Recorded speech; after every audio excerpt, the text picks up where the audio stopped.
fazazot kita pakeviti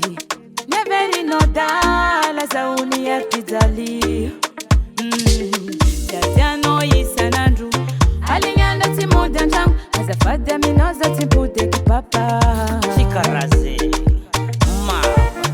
Mama nzazabi Ezofatisara zimai Alekuza celibatera Rekizanako Tizeza yari tuzali anchangu no Aleku misara karesta misi miyadi Gaza fitu tia wote chango mbele kwando Azanya fungo Azamanga dingano Sana katiki ngeya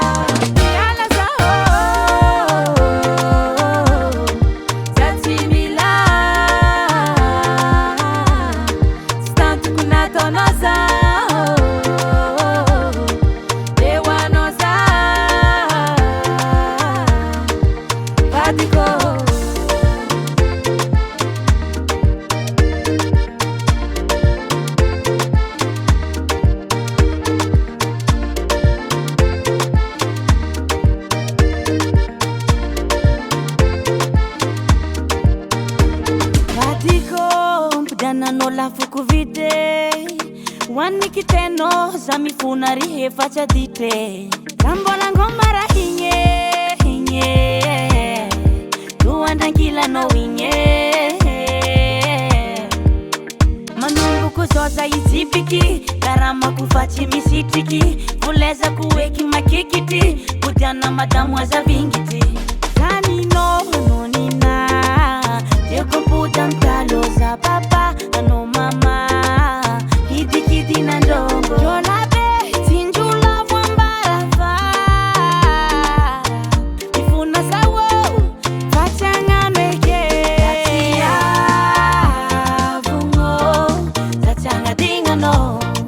Sana katiki nge Asialanga sao Zambola tia Ratitia no fachatoko Mifuna zeti yako Katiko Zenye Meta nirvu donc ta vange Anir nifkwa neko Sasa komle kabaru Saya lau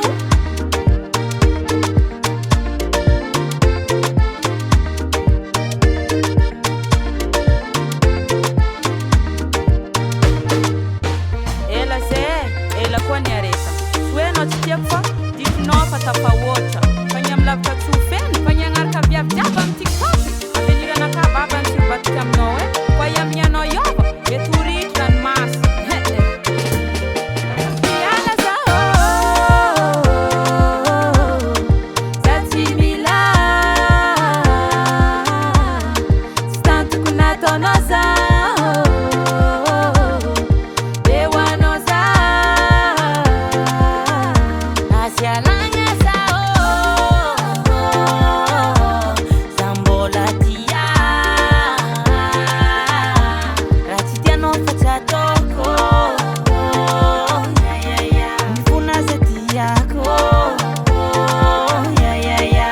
Katiko Madek Record.